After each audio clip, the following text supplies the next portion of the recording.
Hi everyone, hope everyone's well. This is my review of the Battle of Wagram, published by the Historical Game Company. It's a fairly light, accessible war game that doesn't take too long to play, about an hour and a half. I've played it quite a few times since I've done the unboxing. If you want to look at the components only, I did do an unboxing video, so please check that out.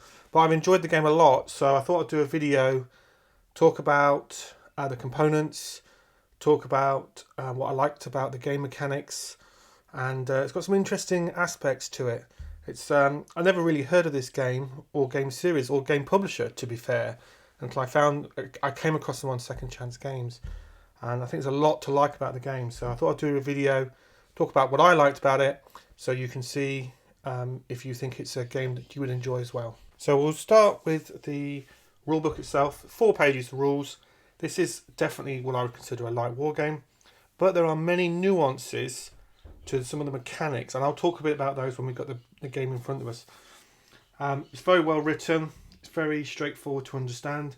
The only thing I would say that I found, I prefer rules that break up large sections of text. I find them easier to read, digest, and easier to use as a reference. But because the game is quite light, and there are only 4 pages of rules at the end of the day, it's not a problem. It's just a personal preference thing. There are, however, a couple of really important rules that I found once or twice I forgot because they're sort of in a large section of text. So there is a rule here, for example, under the combined attacks. Here we go. Artillery units attacking alone or in combination with other artillery units as a range attack cannot eliminate non-disordered enemy units. The first time I played, I didn't pick that rule up, and it wasn't until I finished the game I went, well, the artillery is quite effective. I went and reread the rules and then noticed that rule, and I think that could have been maybe avoided if there was a section for artillery. And I guess because I'm so used to reading wargame rule books, that's normally what I would expect. It's not a big problem. Like I said, everything's well written and I understood everything. I just missed a couple of the rules on the first few playthroughs and sort of learnt, which is not unusual for a war game. But that's the only bit of feedback I'd give to the publisher and designer. I find it a lot easier to digest bite-size or chunk-size pieces of information, and it's mostly for reference. The one thing I would point out, there is an excellent further reading section at the end, so if you want to learn more about the history of this battle, then I highly recommend that.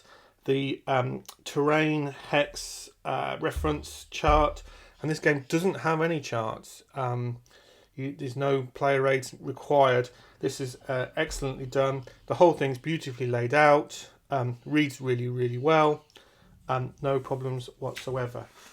For what is and I think there's a skill in designing a game and explaining the rules in just a few sheets of rule book. And I think that's probably why the text is in chunks like this. I think if you start spreading it out, it wouldn't be 4 pages, it would be 6 pages, for example. But yeah, it's overall excellent. So I'm just going to talk a little bit about the components. The map is excellent. I've laid the game out here as a sort of a setup example. The quality of the map is superb. It's got this wonderful sort of textured, I think Blue Panther call it there, sort of cloth material. It's very nice, very pleasing to the eye. It does lay flat really nicely. You can see the crease there. It's actually more noticeable on camera than it is in real life, I would say. I never felt the need to play this on Plexi. I just flattened the crease out with some heavy history books for the evening. The contents of the hex are very clear. There are not too many different types of hex content. Interestingly, for the river, the artist has gone for sort of a green. I maybe would have picked a more blue, maybe. But the artwork of the map I really, really like. It's very clear, it's very usable, it's very functional. There's a lovely sort of texture. You can maybe pick it up on the camera. Finish to the hexes. The hex outlines are very clear without being too obtrusive. The one thing the map does also, which I'll just use this one to and as an example, it does give you the icons on the map for the setup. So that really helps set the game up, makes it a much quicker experience. As you can see, these are 95% of the counters. There are a couple of counters you can bring on as reinforcements, but not too many. So it's not a huge number of counters in the game, but just having that little bit of help to set the game up. You don't have to set the game up in that way. There is freedom to set more freedom than that, but I've always played it with the setup that's on the map. The counters themselves, very readable, very clear. The contents of the counter are very pleasing to the eye. They are, as this is a game printed by Blue Panther, so it has their normal sort of chunky counters, I'll describe them as. They're very nicely done. They are double-sided, so there's we'll call them a disordered side on the other side. The print quality of the counters and the map are excellent. The cards, I think you could describe this as a card. Well, you definitely could describe it as a card-driven game, and the quality of the cards are very good. I showed them in the unboxing. They're very nicely done. And actually playing with them, I've probably played this game now about I don't know, 8 times, something like that. The cards look as good as new, so they look like they're going to wear very nicely, very well. No quibbles with the print quality, the component quality at all. It's very nicely done. And everything is very clear and very readable. The one thing I'll probably pick up on is there are some nuances with the counters. So, for example, here we've got line, I'll call them units for want of a better description. And here we've got artillery, and the line is simply at LN. And sometimes you have to, so for example with the Austrians, we've got a line unit here, and I'm sure that's a light unit, LT. And the only difference is that says LN and that says LT. The actual numerics are slightly different as well. So you do have to be attentive when you're placing the counters on the map. And maybe the font size could be a little harder for some people. I have to wear reading glasses when I'm playing war games, and occasionally I got all the counters set up, and I was like, "Oh, I've got one counter left, and shouldn't be where it should be." So I had to go through and set some up again. Again, there's differences between the icon on the helmet, we'll call it, between some of the units. You have to be attentive to that. And on the map, the icons for the setup are small, I would describe. But as long as you take your time in setting the game up, there's no problem whatsoever. I probably would have slightly preferred a slightly bigger font on the counter for those, and maybe this is a tough one, because if you made the icon a bit bigger, it might be too imposing. It's just something to be aware of. Just take your time setting the game up, because it's a game that you can play in an hour and a half, and because it's not many counters and the physical map isn't that big, there's always a tendency as a wargamer, compared to playing large map or single map games or 2 map games or whatever I normally play, that you just think, oh, this will be quick to set up, and just put the counters down and start rolling some dice. And it is, but if you want to set it up correctly to the rules, you do have to be a little bit more attentive than that. But overall, the quality of the components is excellent. I thoroughly enjoyed the physical, and appreciate the physical game itself, and the time and the effort and the care that's gone into both the manufacturing and the design of all the components. So I'm going to talk about some of the mechanics that I really enjoyed. And I'm going to talk about the card activation aspect of the game. Now, I've played this game solo and I've played it 2-player. When I first got the game, I wasn't sure how appropriate it would be to play the game solo, because I could see on the unboxing it was very card driven. However, that is not the case. So it actually solos really well, although it's not a solitaire game, so there's no bot you're playing against. You're not playing against the game, you're playing both sides. That's important when we talk about the cards. So I'll use this as an example. So you've got a deck for the French and a deck for the Austrians. And let's say it's the French turn. You'll play a card, and the card will tell you 3 things. It'll tell you how many units you can move, how many units you can attack with, and special rules for that card play. And let's use the movement. Talk about the movement first. The movement's very simple. When it says 5 French units, 1, I can move that unit, and they've got a movement rate of 3. So 1, 2, 3. That's the second unit. 1, 2, 3, for example. So I know how many counters I can move based on the card that has been played. The same goes for the attack. So I can determine I can attack with 4 French units, for example. And the special rules, each card has a special rule. The vast majority do. When you play the game for a couple of turns, you quickly realise, read the special rules first, because that will influence the what units you activate and how you attack the opponent. First few turns I went through it in literally the order. So I went move, and then I went attack, and I went, oh, special rules, I should have attacked with these other things instead. So word to the wise, read the special rules first. Matt, do that. And the special rules add a lot of flavour and a thematic flavour to the game, I would say. So we've got, for example, here, you roll a d6 and you get a d6 with the game. It's not a dice chucking game. You're never really rolling 1d6 at a time. So on the 1, 2, and 3, the Saxons, here they are, would retreat towards the island down here, for example. So it adds a lot of flavour to the game. A lot of events trigger as a result of the cards. But I really enjoyed this idea that you cannot, in any of the cards, you cannot activate all your units. You have to choose which units you wish to activate, either by moving them or with the attack of them.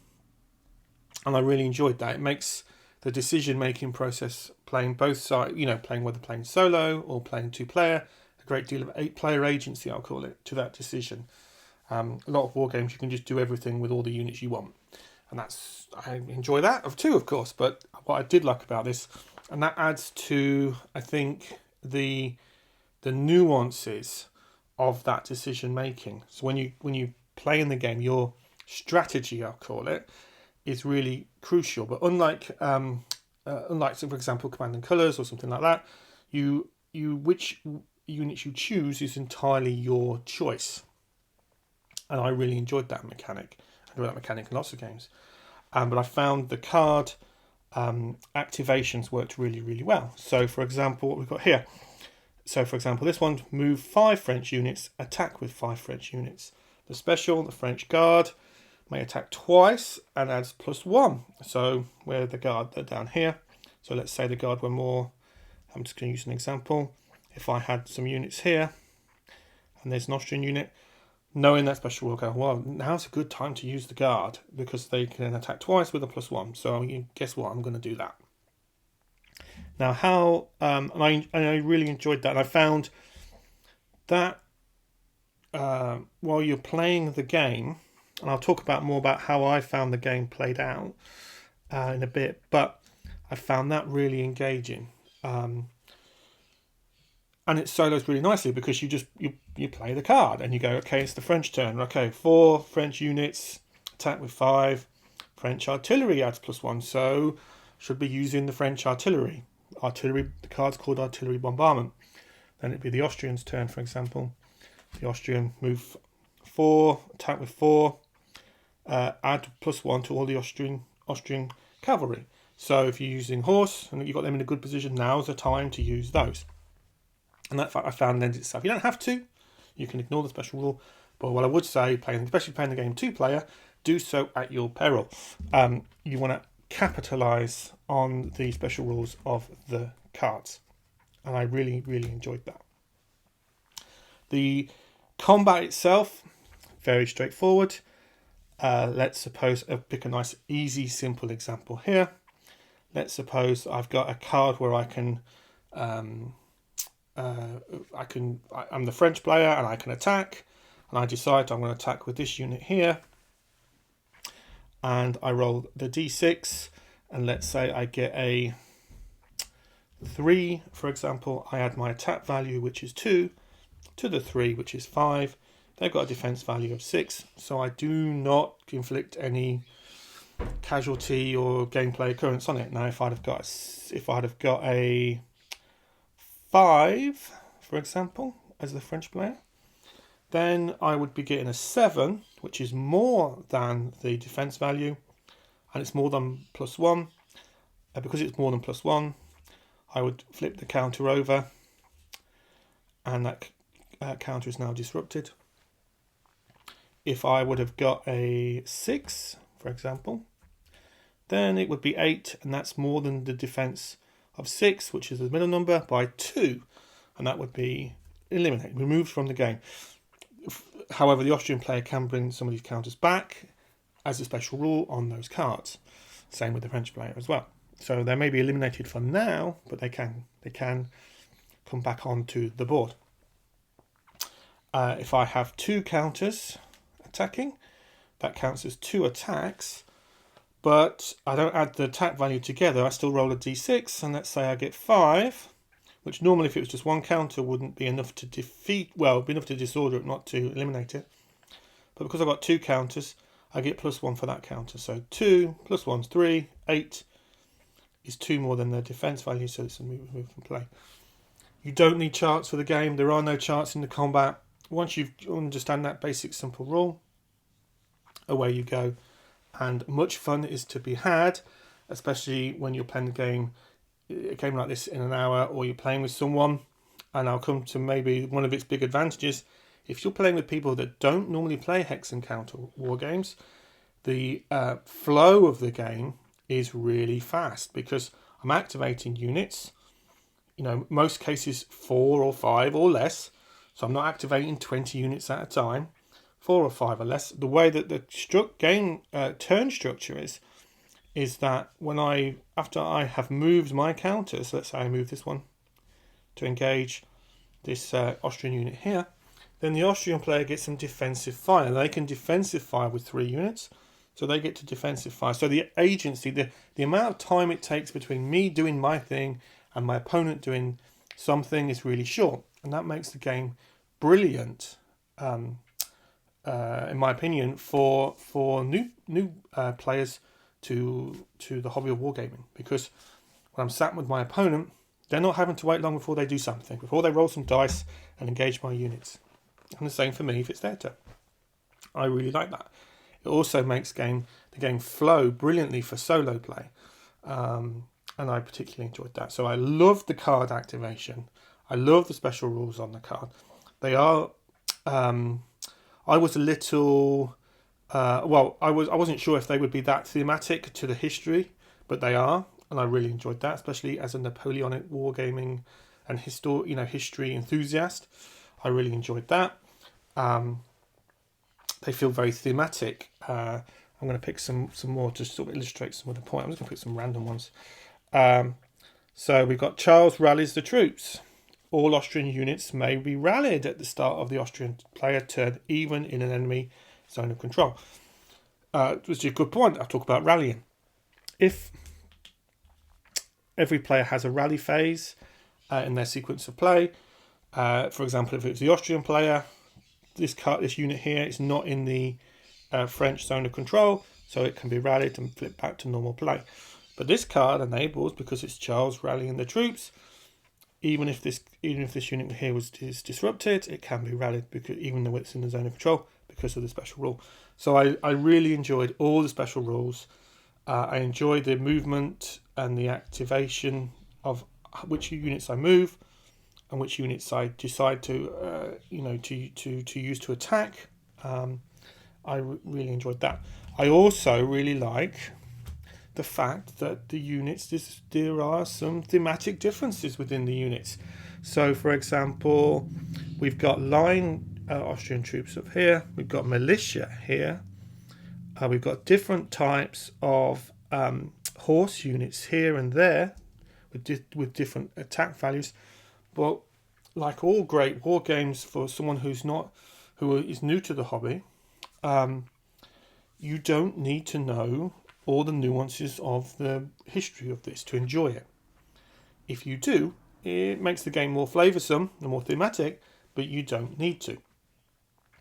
I enjoyed it as I said, a keen, you only got to look at my YouTube channel and see I cover a lot of Napoleonic games. So I really enjoyed that. But equally, when I played it 2-player, the player I was playing with had no real comprehension of that. They just know that they are cavalry units and they can imagine them charging across the battlefield, etc. It's the same with the French as well. It's exactly the same. So there are nuances. And when you start playing the game, especially some of these more elite, I say elite, I'll use that word loosely, units here, or units with a higher defense value, there's a lot of strategy coming into which units do I activate to try and break those particular parts of the Austrian defences. I will now just talk a little bit about how I have found the game to play and what you do. So as you can see here, the Austrians are set very much in this defensive area here. The French player, to win, needs to attack and get into these hexes here to win the game, we'll say. There are some of the victory conditions, but let's just run with me a little bit. As you can see here, we've got all the French in one large formation. The Austrians are kind of a bit more spread out. So we've got some Austrians on this wing here, and here, importantly, and here. So as the French player, I have found, normally will attack and split their forces up, maybe into 3, trying to cross the river here, these bridges here, attacking the Austrians here, and maybe trying a central push, especially with the heavy artillery, which is here, and the guards, which are here. And the Austrian player, I have found, there's this brilliant sort of movement within the game. The Austrian player can rush and defend, or stay and defend in these defensive positions, or move to counter-attack the French, maybe defend here. And so even though the map is quite small, there's quite a lot of... I was surprised how, especially after I set it up, how much movement there is in the game and how the game can flow over the number of turns. There are 24 turns. Do not think that means you're going to be playing this game for hours and hours and hours. It doesn't. Because every turn, as I've already said, you're only activating a smaller number of counters. So the game has this really fun, rich sort of movement feel to it. And that's helps, in my opinion, help make it feel like it's a war game because you've got a lot of difficult choices to make. The battle has ebbs and flows of both sides.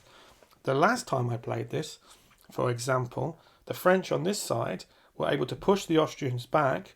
The Austrians brought some units out from the defences and pushed the French back. And we had the whole battle shift over to this part of the map. The French were desperately trying to attack from here. And the Austrians were just kept pushing them and pushing them. Very different than the game I played previously, for example. So I think the game has a high amount of replayability, a surprising amount of replayability for a small map game. The other thing to point out, there are 24 turns and there are 10 cards. So once the player has gone through all 10 cards, which will be at the end of turn 10, he says confidently, adding up, the player will then reshuffle their cards again and run through them the second time.